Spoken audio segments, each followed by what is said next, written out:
नमस्कार दिल्ली, मैं डॉक्टर सत्यजीत कुमार। आज हम आपसे अपनी यमुना नदी के बारे में कई जानकारियां साझा करेंगे। यह केवल एक नदी की कहानी नहीं है, यह हमारी आस्था, हमारी संस्कृति और हमारे भविष्य की कहानी। यह कहानी है उस यमुना जी की जिसे हमने माँ कहा, पूजा किया, सम्मान दिया, लेकिन आज वही यमुना हमसे मदद की गुहार लगा रही। यमुना भारत की सबसे पवित्र नदियों में से एक। शास्त्रों में यमुना को देवी का स्थान प्राप्त है। भगवान श्री कृष्ण की लीलाओं की साक्षी रही यमुना सदियों से करोड़ों लोगों के आस्था की केंद्र रही है। लेकिन यही यमुना जब हमारी राजधानी दिल्ली में प्रवेश करती है तो उसका क्या हाल हो जाता है। दिल्ली में यमुना का केवल एक छोटा सा हिस्सा बहता है, लेकिन दुखद तथ्य यह है कि सबसे अधिक प्रदूषण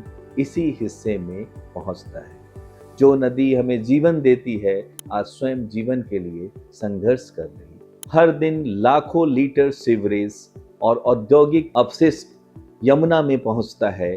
प्लास्टिक, कचरा, पूजा सामग्री और निर्माण मलबा भी नदी को पीड़ा की ओर बढ़ा रहे हैं। यमुना का प्राकृतिक प्रभाव बाधित हो रहा है और उसकी आत्मशुद्धि क्षमता कम होती जा रही। मित्रों, जब एक नदी मरती है तो केवल पानी नहीं मरता, उसके साथ मरती है जैव विविधता, प्रभावित होता है भूजल, बढ़ता है प्रदूषण और खतरे में पड़ता है मानव का स्वास्थ्य। एक समय था जब इंग्लैंड की थेम्स नदी को भी मृत घोषित कर दिया गया था, लेकिन दृढ़ राजनीतिक इच्छा शक्ति, वैज्ञानिक योजना और जन भागीदारी ने चमत्कार कर दिखाया और आज वह नदी स्वच्छता और पुनर्जीवन का वैश्विक उदाहरण है।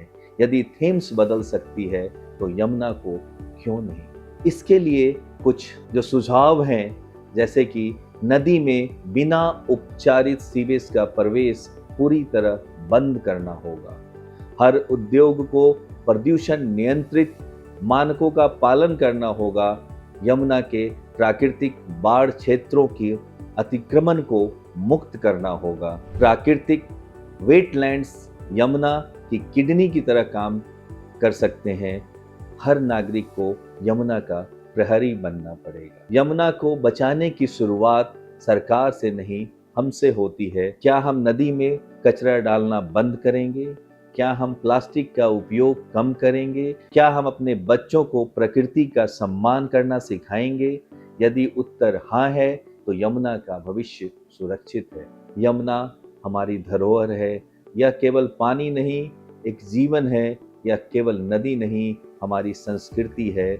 आइए हम संकल्प लें, नदी को प्रदूषण मुक्त बनाएंगे, प्रकृति का सम्मान करेंगे और अपनी आने वाली पीढ़ियों को स्वच्छ, निर्मल और जीवित यमुना सौंपेंगे। क्योंकि यमुना बचेगी तभी दिल्ली भी बचेगी और दिल्ली बचेगी तभी हमारा भविष्य बचेगा। मैं सारे दिल्ली वासियों से अनुरोध करना चाहता हूँ कि आप यमुना बचाने की मुहिम में एकजुटता के साथ लग जाएं और यमुना बचाएंगे तभी हम दिल्ली को भी बचा पाएंगे। स्वच्छ यमुना, स्वच्छ दिल्ली, स्वच्छ और समृद्ध भारत।